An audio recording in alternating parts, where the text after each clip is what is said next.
Okay, so I now have a project with a few different clips, some different sound types, some different things going on.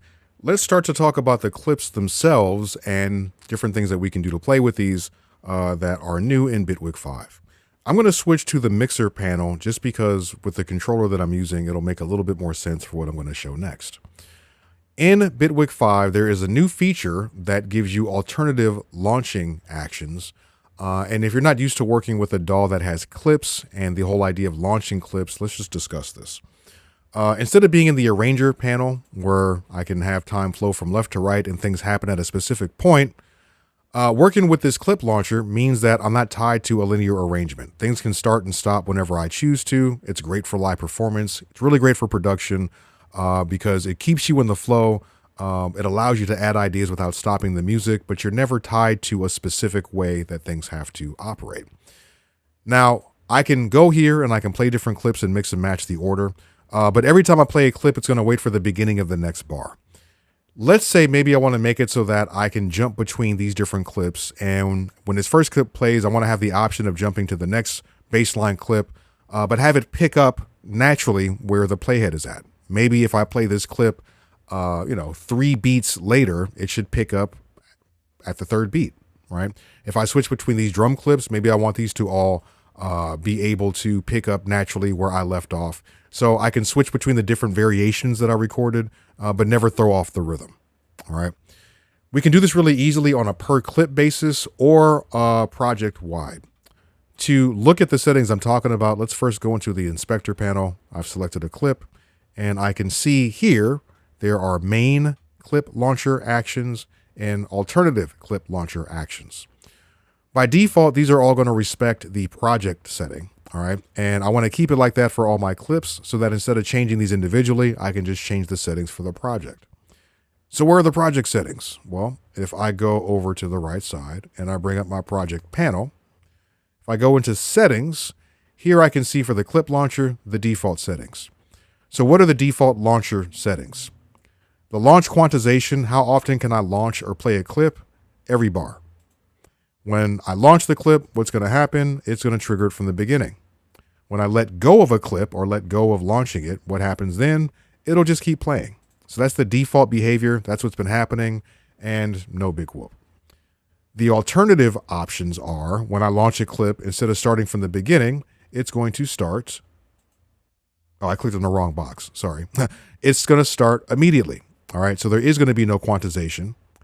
But when it starts immediately, it's not going to start at the beginning. Instead, it's going to start from, it's going to use legato. So it's going to pick up, starts relative to the playing clip's position or when nothing was playing from transport position.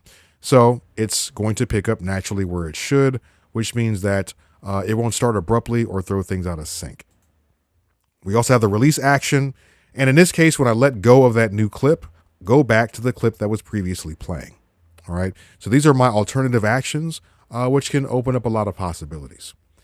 Now, the way that you can switch between the main actions and the alternative actions, there's a couple ways to do it. Here, I could just click this arrow to toggle between which ones are the main and alternative actions. If you're using a MIDI controller like the Launchpad Pro Mark III, you can actually use the Shift button on there to toggle between them. There's also an option to set this up in the shortcuts. In here, it's in here somewhere. There's a ton of different shortcuts. But there's a variety of ways to toggle between the main and alternate launching actions. There we go. So on my controller right now, I can hold Shift in order to switch between these different actions. And that is what I am going to do to demonstrate this. So let me just show you. Let's go ahead and start. I guess the drum clips would be a good way to go about this. So let me start with solo these. I want the drum clip to be a little bit bigger so we can see the waveform inside. So I'm just clicking this button here to expand it. All right. If I played the clip below it, I'm using my launch pad to trigger the clips. You see normally it waits for the beginning of the next bar. If I hold Shift,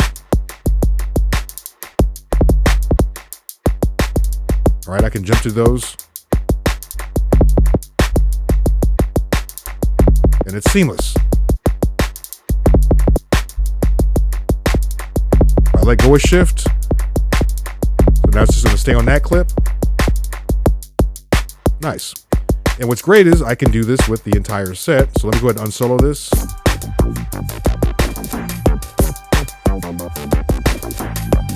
Got my percussion on track 5.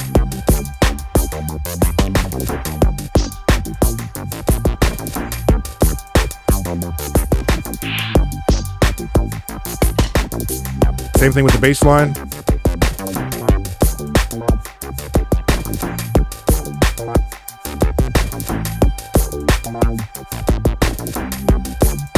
All right, it's pretty cool. So the alternative clip launcher settings are a game changer for someone like me who typically does live performance sets using a clip launcher. It gives me a whole different set of ways to interact with my clips. In addition to that, you also have new post-record actions. So if you're recording into the clip launcher, and let's say maybe you want to have one track set up as an automatic live looper, record the clip, and when it's done, start recording into the next clip slot. You can easily configure that with the post-recording actions over here.